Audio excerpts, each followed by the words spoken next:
नमस्कार दोस्तों, मैं संतोष फौजदार डायरेक्ट क्लासेस के इस ऑनलाइन प्लेटफॉर्म पे आपका स्वागत करता हूँ।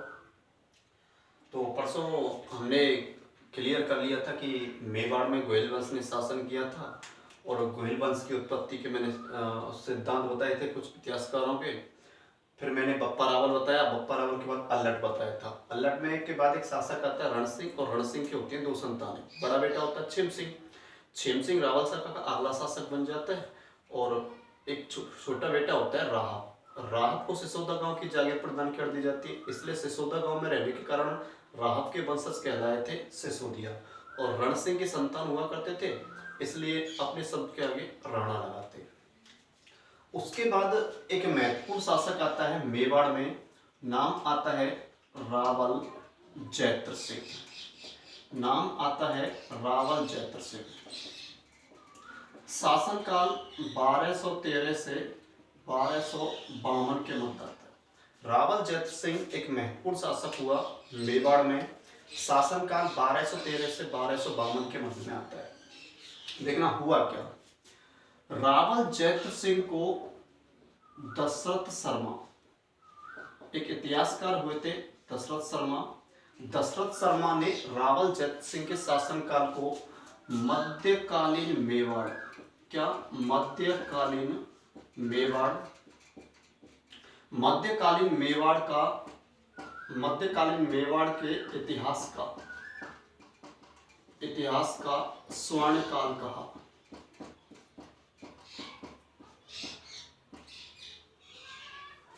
रावल जैत्र सिंह के शासनकाल को दशरथ शर्मा ने मध्यकालीन मेवाड़ के इतिहास का स्वर्णकाल कहा।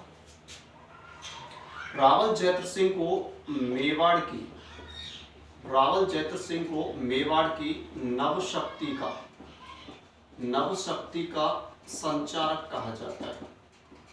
नवशक्ति का संचारक कहा जाता है रावल जैत्र सिंह को। रावल जैत्र सिंह के शासनकाल को दशरथ शर्मा ने मध्यकालीन मेवाड़ के इतिहास का स्वर्णकाल कहा। और रावल जैत्र सिंह का शासनकाल यानी मेवाड़ की नवशक्ति का संचारक कहा जाता है रावल जैत्र सिंह को। रावल जैत्र सिंह के समय में भारत में चंगेज खान का आक्रमण हुआ।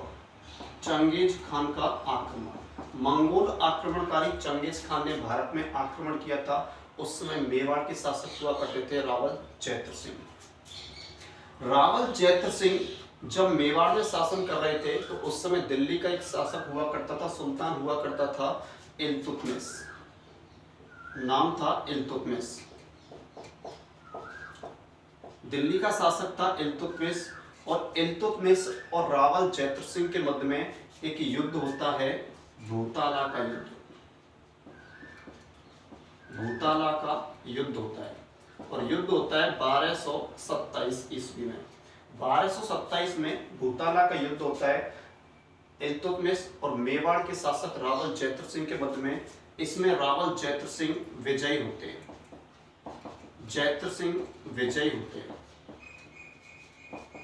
रावल जैत्र सिंह विजयी हो जाते हैं इस युद्ध में। और इस युद्ध में जो मेवाड़ की राजधानी थी नागदा, उस नागदा को इल्तुतमिश ने पूरी तरह से नष्ट कर दिया। उसके बाद जब नागदा नष्ट हो गई तो रावल जैत्र सिंह ने मेवाड़ की जो अगली राजधानी बनाई थी उसे बनाया चित्तौड़ को। चित्तौड़ को अपनी अगली राजधानी बनाया। और चित्तौड़ राजधानी मेवाड़ की तब तक रहती है जब तक कि उदयपुर की स्थापना महाराणा उदय सिंह नहीं कर देते। तब तक मेवाड़ की राजधानी क्या रहेगी? चित्तौड़ रहेगी। अब ये युद्ध हुआ भूताला का युद्ध 1227 में जैत्र सिंह और इल्तुतमिश के मध्य में। इसमें जैत्र सिंह विजयी होते हैं। इस युद्ध की जानकारी मिलती है हम्मीर मधवर्धन ग्रंथ। एक ग्रंथ है हम्मीर मधवर्धन ग्रंथ। हम्मीर मधवर्धन ग्रंथ के द्वारा हमें इस भूताला के युद्ध की जानकारी प्राप्त होती है। और हम्मीर मधवर्धन ग्रंथ लिखा गया था जय सिंह सूरी। नाम है जय सिंह सूरी। जय सिंह सूरी का एक ग्रंथ है हम्मीर मधवर्धन। और हम्मीर मधवर्धन ग्रंथ से हमें भूताला के युद्ध की जानकारी मिलती है कि भूताला का युद्ध हुआ कब था? 1227 में। किस किस के मध्य में हुआ था? जैत्र सिंह और दिल्ली का शासक था इल्तुतमिश। इल्तुतमिश। रावल जैत सिंह हम बात कर रहे थे 1213 से 1252 के बीच होता है। दशरथ शर्मा ने रावल जैत सिंह के शासनकाल को मध्यकालीन मेवाड़ के इतिहास का स्वर्णकाल कहा। मेवाड़ की नव शक्ति का संचारक किसे कहा जाता है? रावल जैत सिंह को।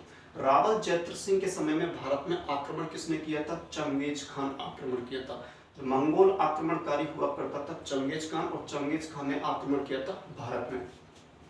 इस समय दिल्ली का सुल्तान हुआ करता था इल्तुतमिश, और इल्तुतमिश और रावल जैत सिंह के मध्य में युद्ध होता है भूताला का युद्ध, और भूताला का युद्ध होता है 1227 में। और इस युद्ध की जानकारी हमें मिलती है जय सिंह सूरीकृत हम्मीर मधवर्धन ग्रंथ से। जय सिंह सूरीकृत हम्मीर मधवर्धन ग्रंथ से इस युद्ध की जानकारी मिलती है। और नालंदा को पूरी तरह से इल्तुतमिश ने नष्ट कर दिया, और जैत सिंह ने अगली राजधानी बनाया था चित्तौड़, और चित्तौड़ राजधानी रहती है उदयपुर की स्थापना होने तक। उसके बाद एक शासक आता है रावल तेज सिंह। शासक आता है रावल तेज सिंह। तो रावल तेज सिंह के शासनकाल में देखना क्या क्या हुआ। शासक है रावल तेज सिंह, शासक है रावल तेज सिंह, रावल तेज सिंह। शासनकाल 1252 से 1267 के मध्य आता है। रावल तेज सिंह का शासनकाल 1252 से 1267 के मध्य आता है। रावल तेज सिंह की एक पत्नी हुआ करती थी, पत्नी का नाम था जैतल देव। पत्नी का नाम क्या था? जैतल देव। इस जैतल देव के द्वारा चित्तौड़ में श्याम पारश्वनाथ मंदिर का नाम है, श्याम पारश्वनाथ मंदिर का नाम है श्याम पारश्वनाथ। यानी रावल तेज सिंह की पत्नी है जैतल देव, और जैतल देव के द्वारा चित्तौड़ में श्याम पारश्वनाथ के मंदिर का निर्माण करवाया गया। रावल तेज सिंह के शासनकाल में एक चित्रकार हुआ कमल चंद्र। कौन सा चंद्र है? कमल चंद्र। एक चित्रकार हुआ, और कमल चंद्र के द्वारा मेवाड़ की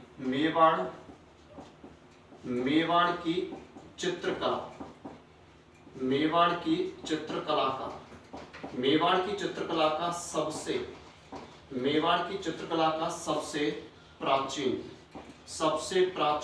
चित्रित ग्रंथ लिखा गया, और ग्रंथ का नाम आता है श्रावक प्रतिक्रमण सूत्रचूड़ी। श्रावक प्रतिक्रमण सूत्रचूड़ी एक चित्रित ग्रंथ है, मेवाड़ की चित्रकला का सबसे प्राचीन है। इसके चित्रकार हुआ करते थे कमल चंद्र। नाम क्या है? कमल चंद्र।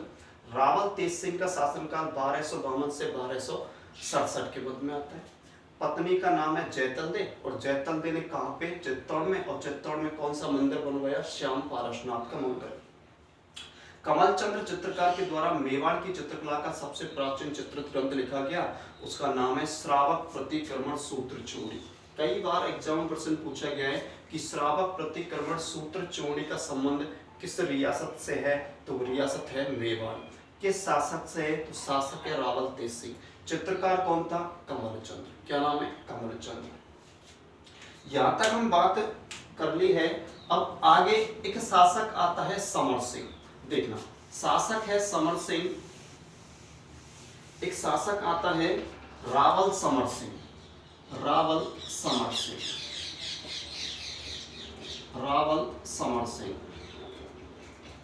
शासनकाल 1267 से 1301 के मध्य। 1267 से 1301 के मध्य आता है रावल समर सिंह का शासनकाल।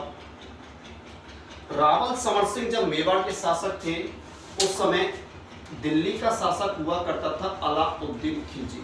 नाम क्या था? अलाउद्दीन खिलजी।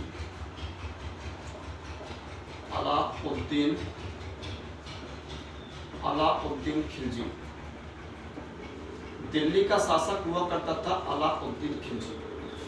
अलाउद्दीन खिलजी के दो सेनापति थे, एक का नाम था उलूक खां और दूसरे का नाम था नुसरत खां। उलूक खां और नुसरत खां गुजरात अभियान पे जा रहे थे। और जब गुजरात अभियान पे जा रहे होते हैं तो चित्तौड़ से निकलने का रास्ता है कि गुजरात जाने का, दक्षिण भारत जाने का रास्ता चित्तौड़ होके जाता है। जब ये चित्तौड़ से निकल रहे थे तो रावल समर सिंह ने उन्हें रोका और इनसे कर वसूला कि भाई तुम चित्तौड़ से निकल के जा रहे हो, हमारी फसलें खराब करोगे, क्योंकि ये आक्रमणकारी होते क्या थे कि अपनी बड़ी सेना लेकर चलते थे और जो भी रास्ते में गांव वगैरह सब पड़ते थे उन सबको नष्ट कर देते, यानी लूटपाट किया करते थे। इसलिए समर सिंह ने इन दोनों से कर वसूल किया। इससे अलाउद्दीन खिलजी हो जाता है नाराज। रावल समर सिंह ने मेवाड़ में जीव हत्या पर रोक लगा दी। जीव हत्या पर रोक लगाने वाला शासक कौन है? तो वो है रावल समर सिंह। जीव हत्या पर रोक लगाने वाला मेवाड़ का शासक कौन है? रावल समर सिंह। रावल समर सिंह के शासनकाल के समय यानी समकालीन शासक कौन था दिल्ली का? अलाउद्दीन खिलजी। और अलाउद्दीन खिलजी के सेनापतियों से कर वसूला था रावल समर सिंह ने। इसी कारण अलाउद्दीन खिलजी क्या हो जाता है? नाराज। ये यहाँ तक कि इतनी कहानी रावल समर सिंह तक चलती है और अगला एक महत्वपूर्ण शासक बनता है रावल रतन सिंह। इन्हीं के पुत्र थे रावल रतन सिंह। रावल रतन सिंह की मैं बात करूं, रावल रतन सिंह अति महत्वपूर्ण शासक हैं। रावल रतन सिंह